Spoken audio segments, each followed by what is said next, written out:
Assalamualaikum dan salam sejahtera. Nama saya Habirul Fahmi bin Hamdan, bernombor matriks D202010109226 daripada Fakulti Pembangunan Manusia. Sebelum saya meneruskan pembentangan saya, alangkah indah sekiranya saya dapat memberikan sebuah pantun. Indah peribahasa diam terpana, menjadi kekuatan untuk dipamerkan. Bahasa Melayu, bahasa perdana, bahasa Inggeris jangan diketepikan. Sesuai dengan topik yang saya ingin bicarakan pada hari ini, iaitu penguasaan bahasa Inggeris dalam kalangan pelajar di Malaysia. Bahasa Inggeris merupakan bahasa komunikasi yang digunakan secara meluas buat masa ini. Menurut Nurul Syahidah Ahmad, bahasa Inggeris telah menjadi lingua franca, di mana telah menjadi bahasa global, komunikasi antara budaya dan digunakan di seluruh dunia sebagai bahasa hubungan atau perantaraan. Jika kita lihat, di Malaysia, isu penggunaan bahasa Inggeris dalam kalangan pelajar merupakan isu yang sering dibahas dalam memastikan negara kita tidak ketinggalan dan mampu bersaing dengan negara-negara luar. Jadi di sini, izinkan saya memberikan beberapa implikasi penerapan bahasa Inggeris ini dalam kalangan pelajar di Malaysia. Pertama, bahasa Inggeris menjadi bahasa kedua pelajar. Menurut Nurul Najwa Ahmad Yalani dan Nur Raudiah Abu Bakar, negara kita memerlukan lebih ramai yang mahir berkomunikasi dalam bahasa Inggeris untuk melahirkan masyarakat yang mampu bersaing dan serba boleh. Dengan penerapan bahasa Inggeris dalam kalangan pelajar di Malaysia, kita dapat lihat bahasa dunia ini dijadikan bahasa kedua bagi pelajar di Malaysia. Mereka mampu untuk bertutur dan memahami bahasa dunia ini tanpa mengabaikan bahasa Melayu yang menjadi bahasa ibunda mereka. Kesan penerapan bahasa Inggeris yang kedua ialah memberikan kelebihan kepada penggunanya.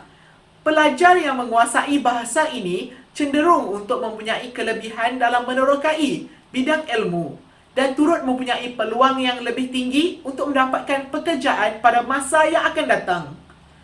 Menurut Nurul Hairani Muhammad, salah satu punca graduan gagal menempatkan diri dalam industri ialah disebabkan kemahiran komunikasi dalam bahasa Inggeris yang lemah ketika ditemuduga. Namun, bukan dari segi aspek pekerjaan sahaja, pelajar yang menguasai bahasa Inggeris dapat memudahkan pencarian bahan rujukan semasa mereka dalam pengajian. Mereka dapat menggunakan buku rujukan dari pelbagai negara, memandangkan bahan bacaan dan bahan rujukan dalam bahasa ini lebih mudah untuk didapati.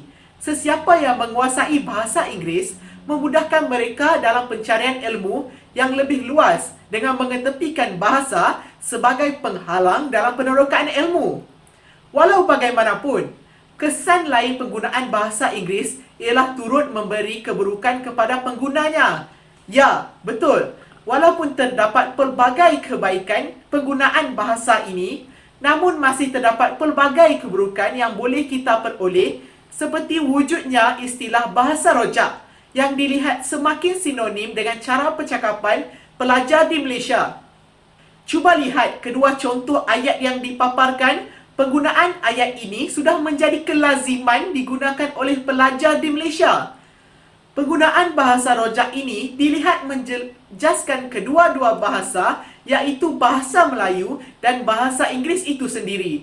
Penggunaan bahasa Melayu yang diselitkan dengan bahasa Inggeris merupakan tabiat yang harus dibendung dalam memastikan nilai kedua-dua bahasa dapat dijaga dengan sebaik mungkin.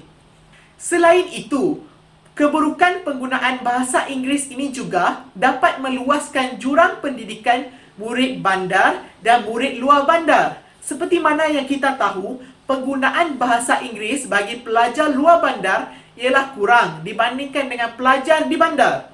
Oleh itu, penggunaan bahasa ini dalam pembelajaran di sekolah dapat mengurangkan minat mereka untuk mempelajari mata pelajaran terbabit. Menurut Maharam Mahmad, menggunakan bahasa Inggeris dalam pengajaran dan pembelajaran, terutamanya untuk subjek matematik, sains dan kursus-kursus bersifat teknikal, tidak dapat menyelesaikan masalah penguasaan terhadap bahasa tersebut. Sebaliknya, telah mengurangkan minat pelajar terhadap sains dan matematik. Oleh itu, perkara ini perlulah diambil penekanan oleh pihak yang sewajarnya untuk memastikan bahasa Inggeris ini dapat diterima oleh pelajar untuk digunakan dalam pembelajaran. Kesimpulannya, usaha penerapan bahasa Inggeris dalam kalangan pelajar merupakan usaha yang baik dan harus dipergiat. Menurut Nurul Najwa Ahmad Yalani dan Nur Raudiah Abu Bakar, menguasai bahasa Inggeris dapat melahirkan pelajar yang lebih berpengetahuan, mahir berkomunikasi dan meningkatkan peluang pekerjaan mereka. Menyedari hal tersebut, pelbagai pihak harus bersama-sama berganding bahu dalam memastikan penguasaan bahasa Inggeris dalam kalangan pelajar ini dapat ditingkatkan.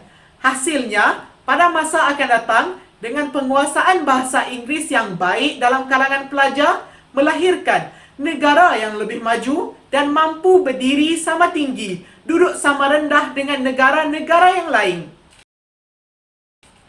Akhir kata, jika ada sumur di ladang, boleh saya menumpang mandi. Kalau ada umur yang panjang, berdiskusi kita di lain hari. Saya akhiri pembentangan saya dengan ucapan terima kasih.